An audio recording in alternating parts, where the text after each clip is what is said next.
네네. 이것이 그 지난 도종환 장관 시절에 문화예술계 블랙리스트 진상조사위원회에서 조사를 하고 이렇게 백서를 만든 이 책입니다. 이 안에 보면요, 이 이명박 정부의 이 블랙리스트에 문체부가 관여하지 않았다고 도종환 위원장이 그 꾸려서 한 위원회 이 백서에 들어 있습니다.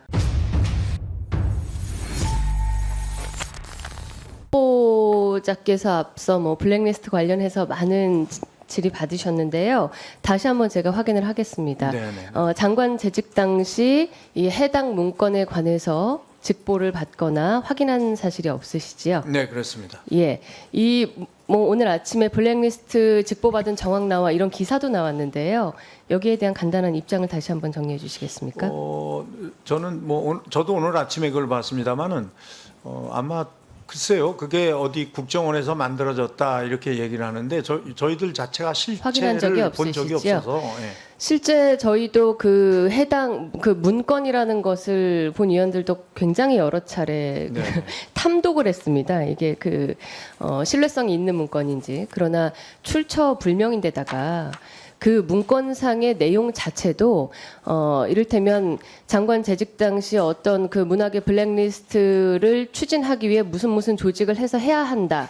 뭐 이런 계획들이 나와 있는데 네. 실행된 게 하나도 없습니다. 네, 충분히 하실 수 있었는데도 불구하고요.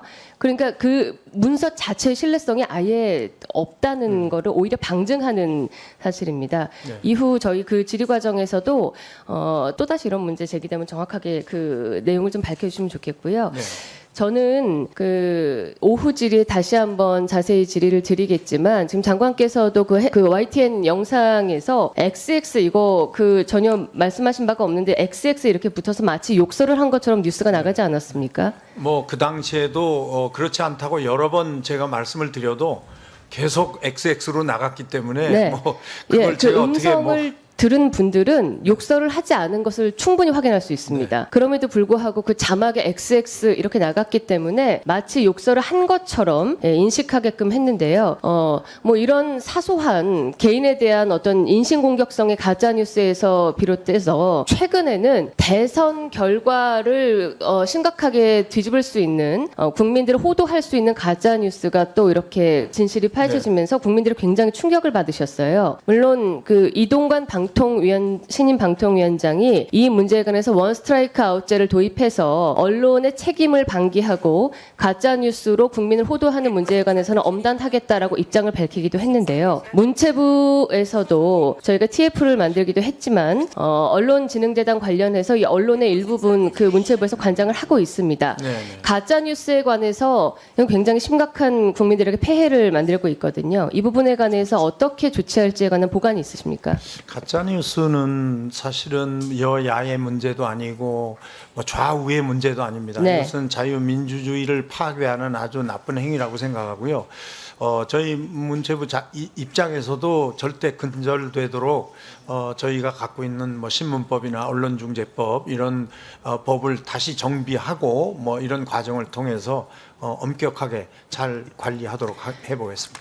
네, 저는 그 문재인 정부의 언론인 블랙리스트입니다. 제가 이제 그 창고방에 갇혀서 부서 발령도 받지 않고 생활했던 시절도 있었는데요. 사실 적폐청산이라는 이름으로 굉장히 그 많은 가짜 뉴스가 생산되고 그것이 언론이 국민들께 다해야 되는 그 책임을 오히려 잃어버리게 본질을 잃어버리게 만드는 듯한 그 언론계 잘못된 문화가 지금까지도 일부 이어지고 있습니다. 이 부분에 관해서도 후에 임명이 되시면 장관께서 문체부에서 그 책임을 다해 주시길 다시 한번 부탁드리겠습니다. 알겠습니다. 네. 예, 시간이 조금 짧긴 하지만 제가 한 가지만 먼저 그 장관 시절의 성과에 관해서 다시 한번 질문을 드리겠습니다. 후보자가 장관 재직하셨던 그 15년 전이죠. 네. 옛날인데요. 우리 예술 발전을 위해서 그 인프라들을 대거 확충하셨습니다. 네.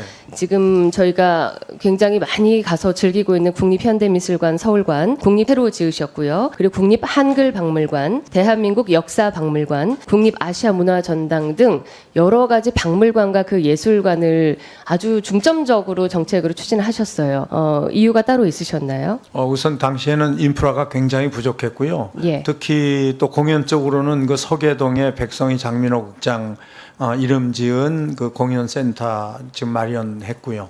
그러니까 뭐 그런 문제는 지금도 계속 모자랍니다, 사실은.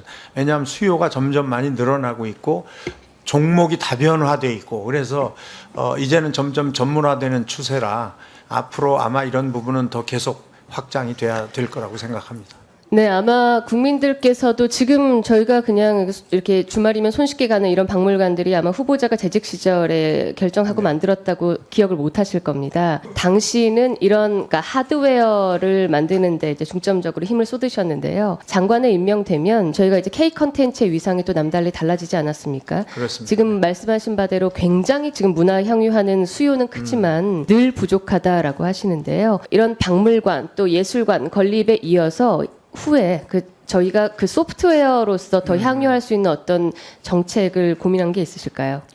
지금 특히 문화산업 이 K 컨텐츠 쪽은 굉장히 이제 성장은 많이 됐지만 실제로 기반을 준비를 많이 못했죠 지금. 예. 그래서 그 기반을 더 늦기 전에 좀 빨리 시작해야 된다는 게 제 생각이고요. 또 물론 현장에서 이루어지는 뭐 제가 아마 이 내정자 되기 전에 이미 이 관계자들 다 만나봤습니다. 그래서 얘기도 많이 들었고 현장 사정은 잘 알고 있거든요. 그래서 그런 부분을 정책으로 다시 소화시켜서 나중에 보고를 드리도록 하겠습니다. 네, 본 의원은 개인적으로는 오늘 이 자리에서도 뭐 위원님들께서 궁금하기 때문에 블랙리스트라는 이름으로 질의를 많이 하셨는데요. 우리 문화예술계가 더 이상 진영 논리에 휩싸여서 좌지우지되는 그런 논쟁은 더 이상 없었으면 좋겠습니다. 후에 장관에 임명되시면 두루 그 많은 문화예술계 인사들을 더 폭넓게 만나시고 지금 약속하신 그런 문화예술, 특히 순수문화 그 예술 관한 증진을 위해서 더 노력해 주시겠죠? 네네. 그래서 지금은 사실은 이제 과거에 매달리지 말고 또 앞으로 나가야 될 그런 일을 더 많이 생각해야 될 때라고 생각해서 뭐 반대하는 분 또는 반대 의견을 가진 분들 뭐 이런 분들 의견 충분히 잘 경청하겠습니다. 그렇게 해서 정말 치유와 공감과 소통이 될 수 있는 그런 문화부의 역할을 하도록 하겠습니다. 계속해서 지금 이제 이명박 정부 때 블랙리스트 문건이 있었다라고 이제 질의를 하시고 또 우리 후보자께서는 전혀 사실무근이다 본 적 없다라고 하시기 때문에 제가 사실 오늘 질의를 이 부분은 말씀 많이들 하셔서 안 하려고 했는데요. 확인을 좀 해드려야 될 것 같습니다. 이것이 그 지난 도종환 장관 시절에 문화예술계 블랙리스트 진상조사위원회에서 조사를 하고 이렇게 백서를 만든 이 책입니다. 이 안에 보면요, 이 이명박 정부의 이 블랙리스트에 문체부가 관여하지 않았다고 도종환 위원장이 그 꾸려서 한 위원회 이 백서에 들어 있습니다. 예, 여러분께서 아시다시피요. 이거 열람을 하셨으면 좀 좋겠어요. 지금 하지 않은 것을 계속 했다고 이제 억지로 경강부여할 수는 없거든요. 그리고 후보자께서 계속해서 문화계에 서로 그런 오해가 없도록 그리고 또 많은 영세하게 활동하시는 많은 분들을 돕기 위해서 더 노력하시겠다고 하기 때문에 저희가 더 이상 사실이 아닌 블랙리스트 논란을 계속 증폭시키면서 앞으로 열심히 일하셔야 될 우리 장관 후보자를 국민적인 오해를 받지 않게 했으면 좋겠고요. 이 부분에 대해서도 후보자께서 다시 한 말씀 좀 해주셨으면 좋겠습니다. 네, 저는 왜 이제 이 진보와 보수로 예술계가 이렇게 돼 있냐 이런 얘기도 하셨는데요. 실제로 이렇게 이념적으로 대립된 게 제 생각에 김대중 대통령 때까지만 해도 괜찮았습니다. 노무현 대통령 시절부터 들어서면서 말하자면 예술계의 우파 단체라는 게 처음 만들어졌습니다. 문화미래포럼이라는. 그래서 그들이 그 당시에 장관 요청해서 왜 편파적으로 기관장 인사를 하느냐, 예술계 편파 지원하는 이런 거에 대해서 항의를 하면서 그 포럼이 만들어졌습니다. 그 전에는 예술계가 이렇게 갈라져서 한 적이 없습니다. 조금 더 말씀드리면 이건 뭐 제가 이 위원님들께 사실은 이런 얘기는 공개적으로 제가 하지 않았는데 제가 KBS 역사 스페셜을 거의 6년 넘게 했습니다. 매주 입시 공부하듯이 했습니다. 잘렸습니다. 어느 날 갑자기 김동건 아나운서의 가요 무대와 함께 그 유명한 정의연주 사장이 와서 저 자르고 그 다음 프로그램 인물현대사 예.